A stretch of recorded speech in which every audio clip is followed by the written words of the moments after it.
तर माझ्या वर्ग 9वी मध्ये शिकत असणाऱ्या विद्यार्थी मित्रांनो, मी आज तुमच्यासमोर एक छान अशी कविता घेऊन आलेलो आहे.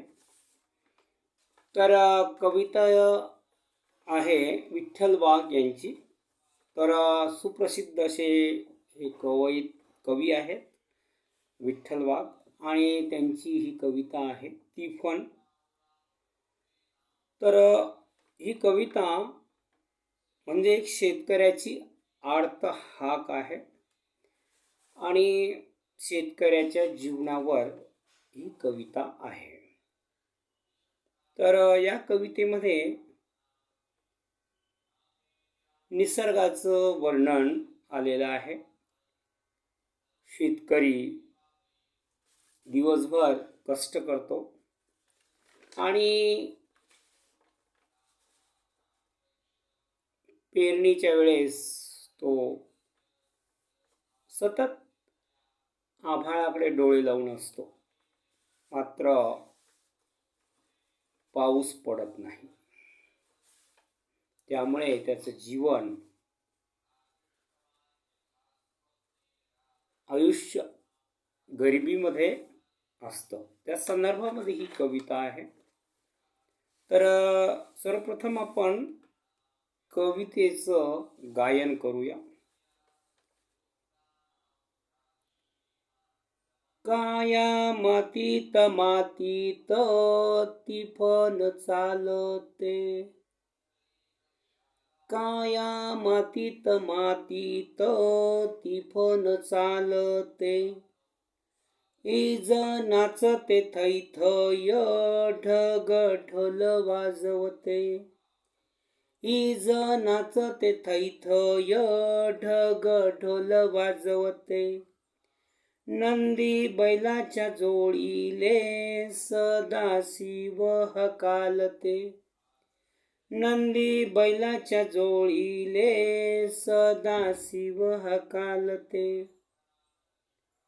वाटी बांधून पोटाले पाराबती उनारते, वाटी बांधून पोटाले पाराबती उनारते, वाटी पोटाले बांधते झोई काठीले टांगते, वाटी पोटाले बांधते झोई काठीले टांगते, झोई काठीले टांगते त्यात तांदूळ लळते, झोई काठीले टांगते त्यात तांदूळ लळते, त्यात तांदूळ लळते ढग बरसते, त्यात तांदूळ लळते ढग बरसते, काकरात बीजवाई जस हसर चांदन,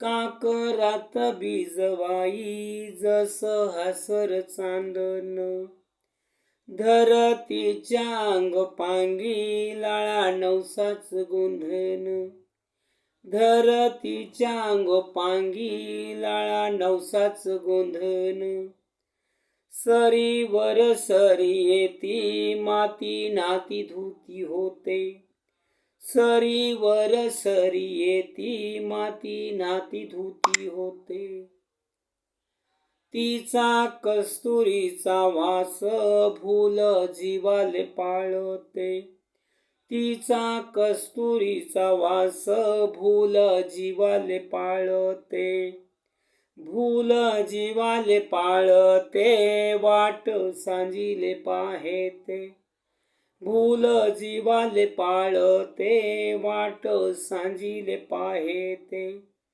मैना वाटुली पाहेते राघू तिफन हानते, मैना वाटुली पाहेते राघू तिफन हानते, राघू तिफन हानते ढग बरसते, राघू तिफन हानते ढग बरसते, वला टाकते तिफन सीतू वखर पाहेते, वला टाकती ती फणसी तू वखर पाहेते.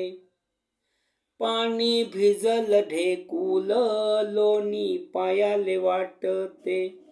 पाणी भिजल ढेकुल लोणी पायाले वाटते. काया ढेकलात डोया हिरवं सपन पाहेते. काया ढेकलात डोया हिरवं सपन पाहेते.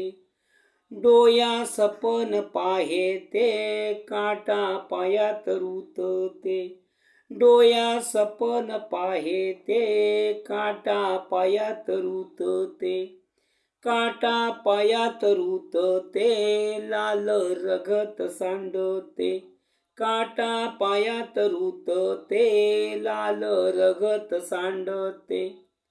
हिरवं सपन फुलते. हिरवं सपन फुलते. ढग बरसते. ढग बरसते. काया मातीत मातीत ती फण चालते. काया मातीत मातीत ती फण चालते. काया मातीत मातीत ती फण चालते. ती फण चालते. ती फण चालते. ती फण चालते. ती फण चालते. ती फण चालते. ती फण चालते.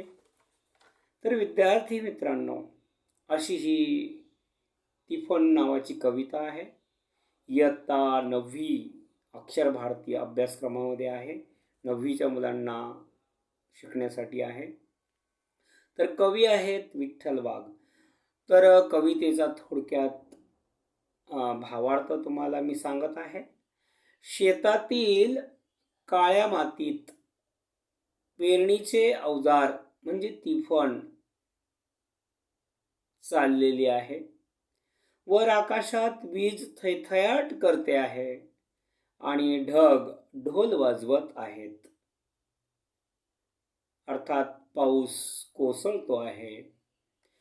श्री शंकरासारखा शेतकरी नंदी बैलाच्या जोडीला शेतात पेरणीचे अवजार म्हणजेच तिफण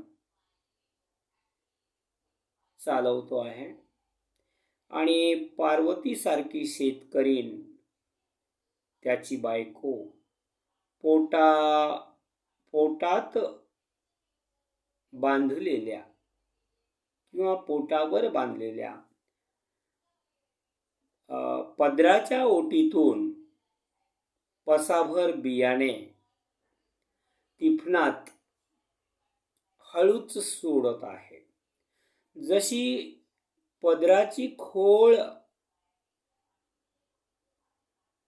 ओटी, तिला आपण ओटी म्हणतो, तिच्या पोटाला आहे, तशीच एक झोळी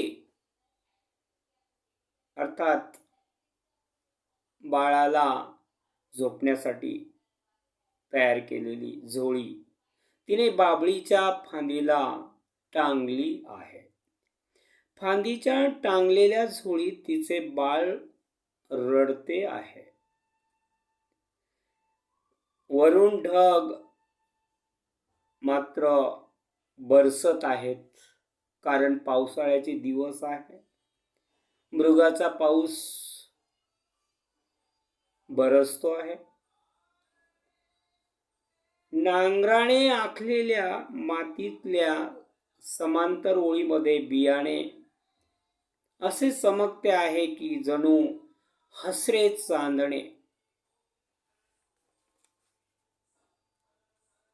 सांडल्यासारखे वाटते. ते बियाणे नसून जणू लाडा नवसाने मातीच्या अंगावर गोंदलेले हिरवे गोंदणच आहे असे वाटते. मातीवर सरीवर सरी कोसळतात, त्यामुळे माती ऋतुमती अर्थात गर्भवती होत आहे. मातीतून येणाऱ्या कस्तुरीच्या सुगंधामुळे मनाला भुरळ पडते. म्हणजे ही एक प्रकारची उपमा दिलेली आहे. ऋतुमती, गर्भवती मातीला ही एक प्रकारची उपमा दिलेली आहे. येणाऱ्या कस्तुरीच्या सुगंधामुळे मनाला भुरळ पडते. शेतकरी कधी परत येईल याची आस लागलेली मैना म्हणजेच शेतकऱ्याची पत्नी शेतकरी वाट पाहते आहे शेतकऱ्याची, आणि तिचा राघू म्हणजे तिचा पती शेतकरी तिकडे शेतात ती पण वेगाने चालवतो आहे. ढग बरसत आहेत, हातातून झेललेले बियाणे ती पण पकडते आहे आणि ते मातीत पडताना त्याला पसरण्याचं यंत्र अर्थात वखर पकडायला पाहते आहे. पाण्यात भिजलेले मातीचे ढेकूळ असे विरघळते, जणू लोण्यासारखे ते पायाला वाटते. या काळ्या ढेकळामध्ये शेतकरी भविष्यातील हिरव्या पिकांचे स्वप्न पाहतो.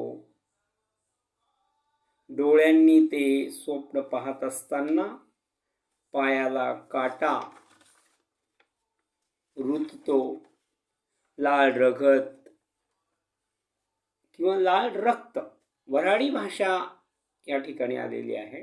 रगत हा शब्द वापरलेला आहे.